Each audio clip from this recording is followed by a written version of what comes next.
We're rolling out new functionality tonight. We have one change that we're going to be putting in to make it easier for the users. It doesn't matter if you know the set or tray name, catalog number, manufacturer, catalog name.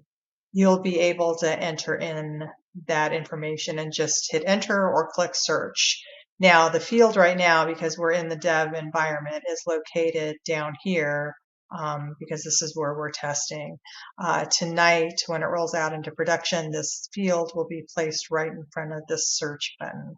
So I'm just going to search for, I know the manufacturer, so Symmetry is who I'm looking for.